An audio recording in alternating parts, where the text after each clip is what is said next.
Mga minamahal na kababayan, alam niyo po, sinasabi ho na ang Senado po, ang Senate Impeachment Court na ginaganap ngayon ay mananatili o pananatilihin pa rin nila ang 16 votes para matanggal o ma-impeach si Vice President Sara Duterte sa pwesto. Siyempre yung mga majority senators, yung ayaw kay Sara at nasa side sila ni Marcos, ay gustong talaga na mapatalsik ito kasi alam nyo, ang katotohanan ho mga kababayan, ibubulgar ho ni Sara at parurusahan niya isa-isa. Palagay ko, yun nga ng banta niya. Yung mga nakaupo ngayon na nakatanggap ng mga maleta, di umano, o mga nagkurap, uubusin niya ho yan. Kaya ho maraming nagtitiwala kay Sara. At syempre marami ring ayaw magtiwala kay Sara dahil nga raw siya ay kurap, yung malaki pero maliit din na hindi kalakihang pondong kinurap daw niya. Sabi na oo, dapat nga yan masiwalat din Pero at maparusahan. Ngayon mga kababayan, pag-isipan natin lang mabuti lumalala ang baha natin, ang korupsyon, ang kahirapan, ang utang, ang labis na paggastos. Yung mayaman ng mga kurap, naghihirap ang Pilipino. Ano ba namang gusto nyong gawin natin? Wala namang tumatakbong matino. Meron nga yan, Sara nangunguna sa survey. Sinong mas kurap? Tama nga rin yung sinabi ng kaibigan kong si Wilson Hindi ko nababanggitin ang apelyido niya. Sabi niya, Brother Seng, sabi niya, yung lesser corrupt ang piliin natin para mas males ang makurap. Yung mas may matrabaho. Kaysa walang trabahong masyadong ginagawa sa kahirapan, sa pag-solve ng crime and corruption, sa pag-solve ng flood control, pag-resolve ba ng pagnanakaw ng mga politiko, at yung hindi patas na paglilingkod ng mga ayuda, kundi sa kanilang pangsarili lang ng mga mambabatas, ng mga politiko, yung mga kontraktor, mga aliporas kamag-anak. Paano ba? Sila na lang bang maghahari sa ating bansa at magpapayaman at lulustay sa ating bansa sa mga resources, pera, buwis ng mga mamamayan?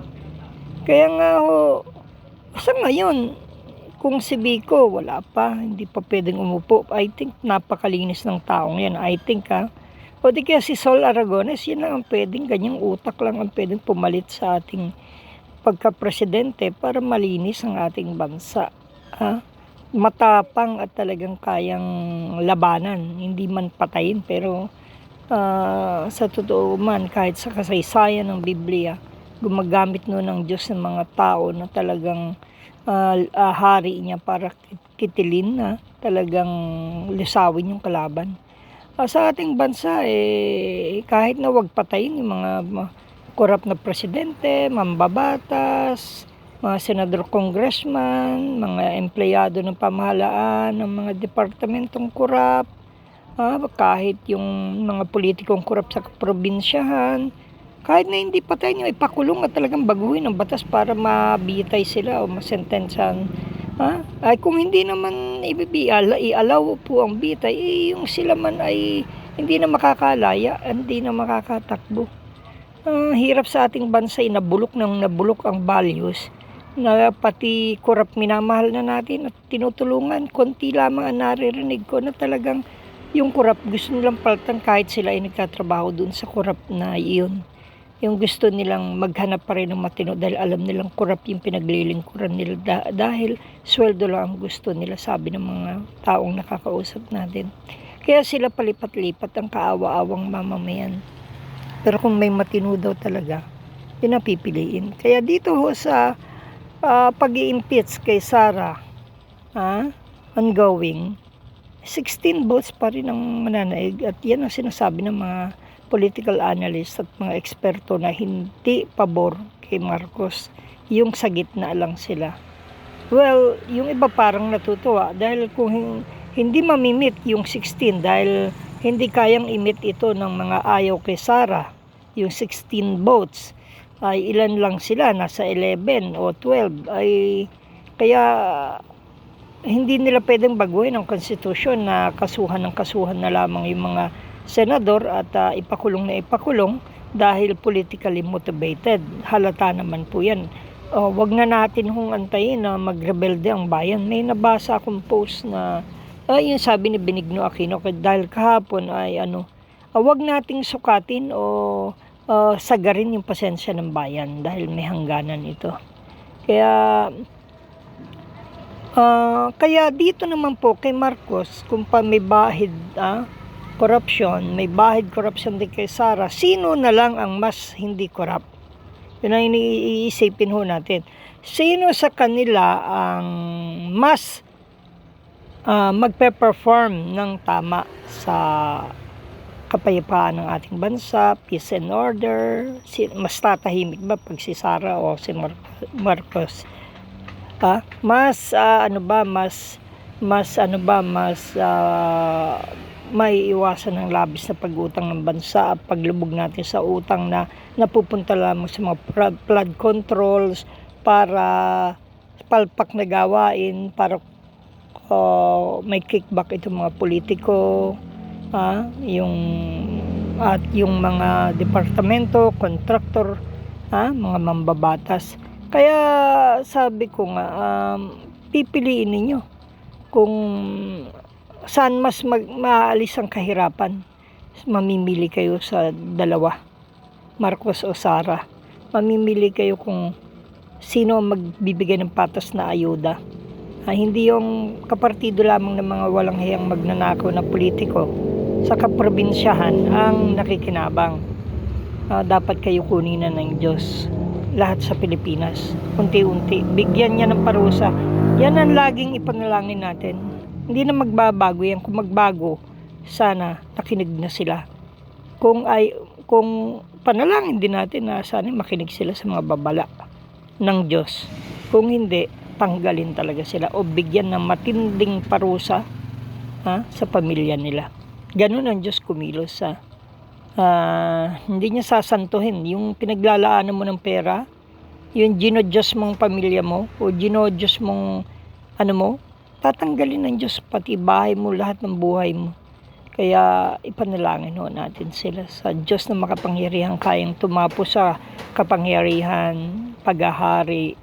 Yan ho ang pangako ng Diyos. May higit na kapangyarihan, sabi ni Propeta Daniel, sa mundong ito.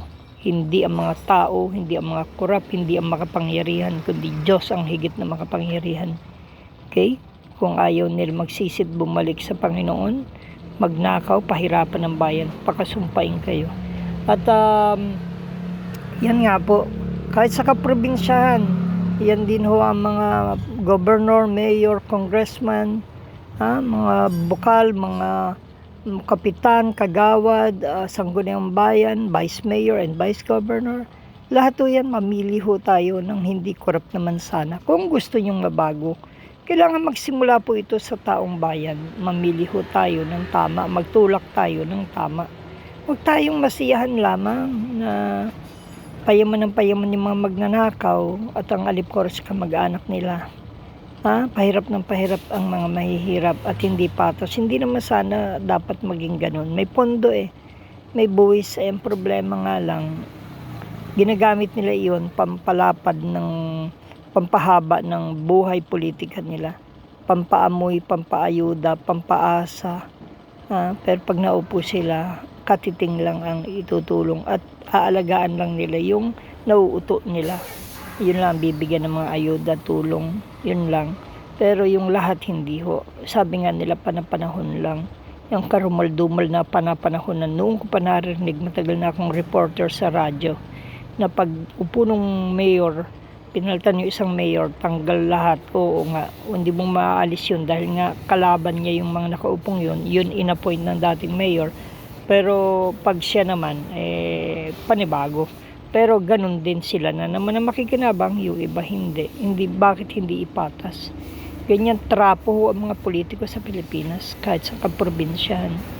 At sana mag-antay tayong ganun kina Sol Aragones, Benjamin Magalong ng Baguio, Vico Soto, at yung iba pa na mga matitino, Leni Robredo, yung kayang lumaro sa mga korap na presidente, korap na mambabatas, pero hindi pa kukurap.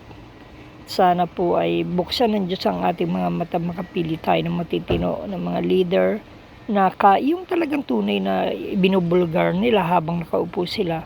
Kung ano yung nangyayari sa Kapitolyo, sa munisipyo, para alam ng bayan. Wala namang masama na alam ng tao ang lahat ng impormasyon na nangyayari at makapili sila kung sino ang tunay na tapat na lingkod at hindi nagtatago sa mga korupsyon, sa mga kontrata, sa mga ghost employee. Yun talagang lumalapit sa mga taong bayan, hinahanap ang problema, gumagawa ng solusyon. Sigurado yun, mabilis ho yun ma-promote, mabilis ho yung makilala, at mabilis ma-promote as mayor din o as governor din. Kaso minsan sa totoo sabi ng bayan, pag naupo na, magnanakaw na rin. Kaya ipanalangin natin ang ating bayan. Tayong mamamayan, hindi lamang po, huwag nating babuyin ho yung boto nating nag-iisa at ibigay natin sa sobrang sama. Kung parehong masama, magkunwari ka na lang na binoto mo siya, huwag mo siya pa rin iboto.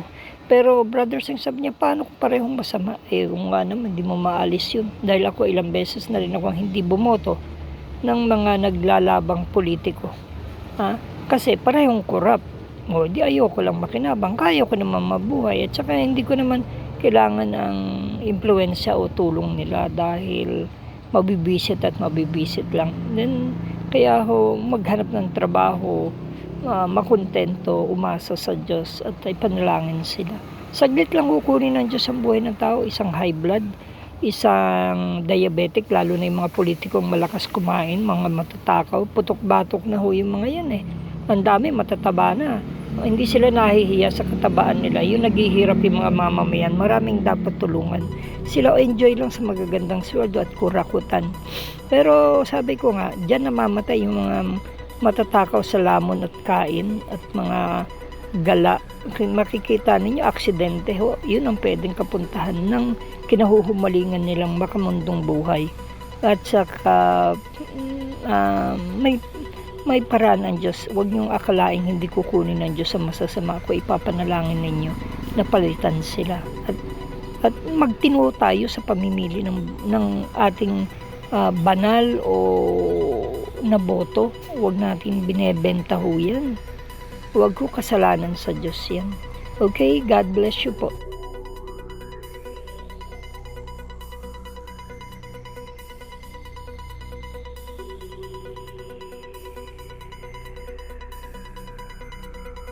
Sa NSK News ng NSK TV Channel, Narciso Co. Reporting.